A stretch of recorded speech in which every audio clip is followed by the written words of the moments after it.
Guys, kalian udah ngerti belum sih cara ngisi presentasi psikologi?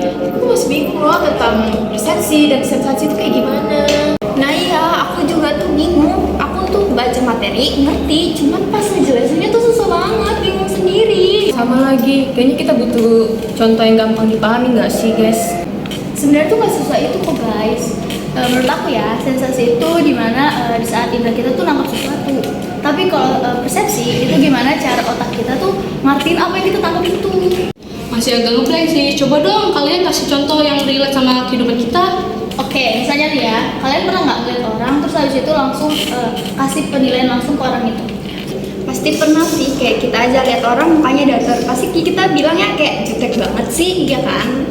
Apalagi kalau misalkan kita ngeliat orang lagi jalan tapi dia nggak nyapa, pasti kita kayaknya yang dia sombong kan? Bener-bener. Nah, itu aku banget sih kataku. Padahal itu belum tentu ya. Nah itu dia poinnya, dimana saat kita atau mata kita ngelihat orang dengan mukanya jutek lah atau nggak nyapa, itu namanya sensasi.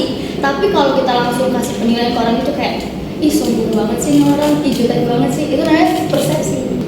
Oh, jadi persepsi itu kesimpulan yang kita bikin sendiri ya? Iya bener banget. Coba deh kita praktik sekarang. Prakteknya gimana? Tuh lihat tuh si Pauline lagi diem. Dia emangnya kenapa ya? Menurutku dia lagi capek aja. Aku malah mikir dia lagi bete.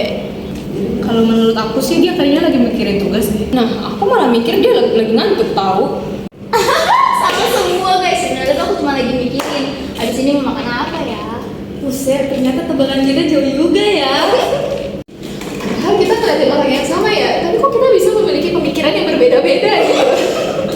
Nah, itu contoh persepsi, dimana kita menerima sensasi yang sama, tapi kita cara ngertinya itu berbeda.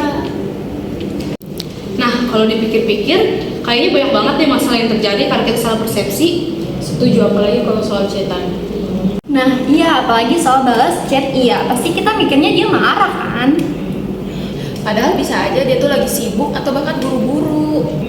Makanya kita nggak boleh ngambil kesimpulan tanpa tahu faktanya dulu.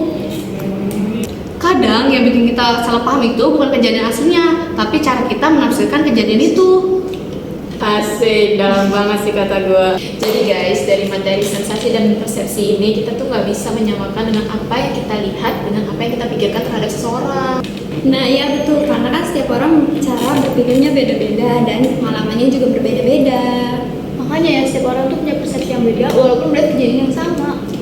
Nah, makanya itu, kita jangan ngejudge orang cuma dari kesan pertamanya doang. Nah, jangan juga kita keburu kalau misalkan kita belum tahu fakta yang sebenarnya. Nah, jadi kalau misalkan ada segala sesuatu yang bikin kalian penasaran, mending kalian tuh cari tahu dulu, jangan langsung berasumsi. Betul sih, biar orang biar nggak salah paham dan kayak nggak bikin banyak drama gitu nggak sih? Iya. Karena belum tentu apa yang kita pikirin sama dengan kenyataannya. Sekarang kita udah tahu kan apa itu perbedaan antara sensasi dan persepsi. Aku juga udah ngerti, ternyata relate juga ya sama kehidupan sehari-hari kita materinya.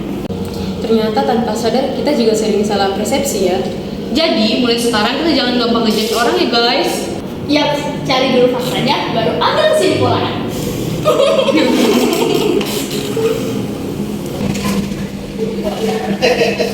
Persepsi adalah proses kognitif yang melibatkan pendengaran, penciuman, penglihatan, lalu ditafsirkan atau dikesankan. Apa itu sensasi? Sensasi merupakan stimulus atau rangsangan yang kita terima melalui panca indera seperti mata, hidung, telinga, lidah, dan juga permukaan kulit.